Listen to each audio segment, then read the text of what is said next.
আসসালামু আলাইকুম সবাইকে। আজকের এই ভিডিওতে আমরা দেখব কিভাবে অ্যাপেক্সে আমরা এক পেজ থেকে অন্য পেজে ভ্যালু পাস করতে পারি।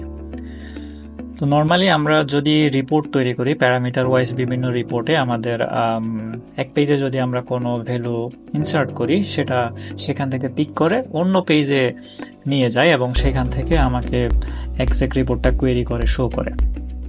তো এই ধরনের যদি আমরা ভ্যালু এক পেজ থেকে অন্য পেজে পাস করতে চাই সেক্ষেত্রে আমরা এখানে দুইটা পেজ নিছি। একটা হচ্ছে ইনপুট যেখানে আমি আমার ভ্যালুটা ইনসার্ট করব এবং আরেকটা হচ্ছে আউটপুট যেখানে আমি ভ্যালুটা আউটপুট হিসেবে দেখাবো। তো আমি আমার ইনসার্ট পেজে একটু যাই। এখানে আমি দুইটা আইটেম নিছি, একটা হচ্ছে স্টার্ট ডেট আর একটা হচ্ছে ইন ডেট। তো এই দুইটা আইটেমেই মূলত আমরা ভ্যালু ইনসার্ট করব এবং এইখানে বাটন প্রেস করার সাথে সাথে এই দুইটা ভ্যালু পিক করে আমার যে আউটপুটের পেজ আছে এখানে গিয়ে আমাকে হচ্ছে শো করবে।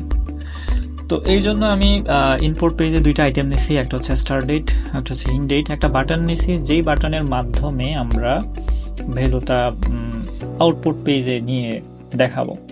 তো নর্মালি এক্ষেত্রে আমরা যদি দেখি যে আমরা যেটা জানি সবাই, আমরা বিভিন্ন ক্ষেত্রে বিভিন্ন প্যারামিটার ওয়াইজ প্রাইমারি কিগুলো যদি আমরা শো করতে চাই সেক্ষেত্রে আমরা যেটা করছিলাম সেটা হচ্ছে আমরা এখানে বিহেভিয়ারে গিয়ে redirect to page in this application এবং এখানে গিয়ে আমরা হচ্ছে ওই পেজটা অ্যাসাইন করতাম।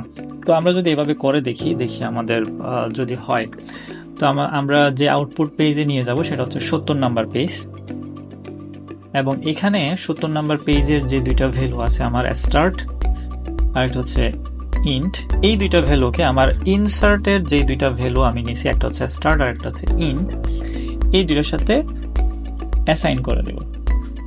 দেন ওকে এবং আমরা রান করব এবং আমরা দেখব যে এখন আমরা যদি দেই সেক্ষেত্রে এই দুইটা ভ্যালু আমাকে আউটপুটে শো করে কিনা এবং অ্যাজ ইউজুয়াল এখানে শো করতেছে না এবং এই নিয়মটা আমরা সবাই জানি, কিন্তু এইভাবে যদি আমরা চেষ্টা করি সেক্ষেত্রে এটা পসিবল না।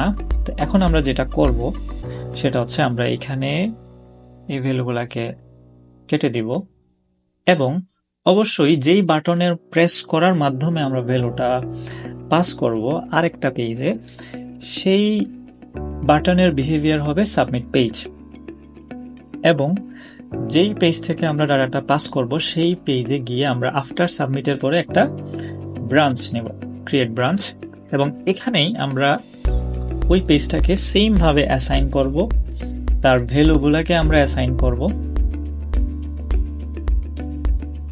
স্টার্ট, ইন্ট এবং এখানে আমরা তার বাটনটাকে অ্যাসাইন করে দেব। কেন? কারণ হচ্ছে আমরা যদি অনেক সময় দেখা যায় আমরা একটা রিপোর্ট ড্যাশবোর্ডে মাল্টিপল বাটন নিয়ে কাজ করি, যেমন আমাদের একটা রিপোর্ট ড্যাশবোর্ডে অনেকগুলা রিজিয়নে বিভিন্ন আইটেম আমরা রাখতে পারি এবং ওই এক একটা আইটেম আমাকে এক একটা রিপোর্ট ভ্যালু পাস করে ওপেন করে দেখাবে।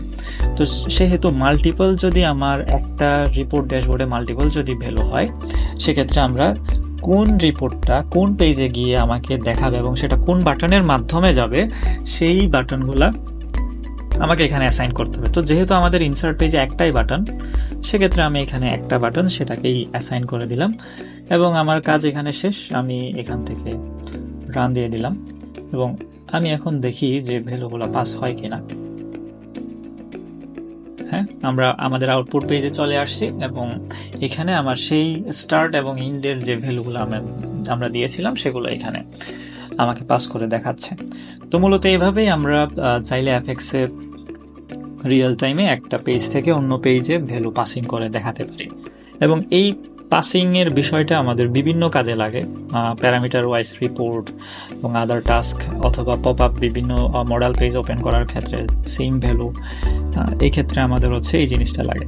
তো ধন্যবাদ সবাইকে, আশা করি সবাই ভালো থাকবেন। আসসালামু আলাইকুম।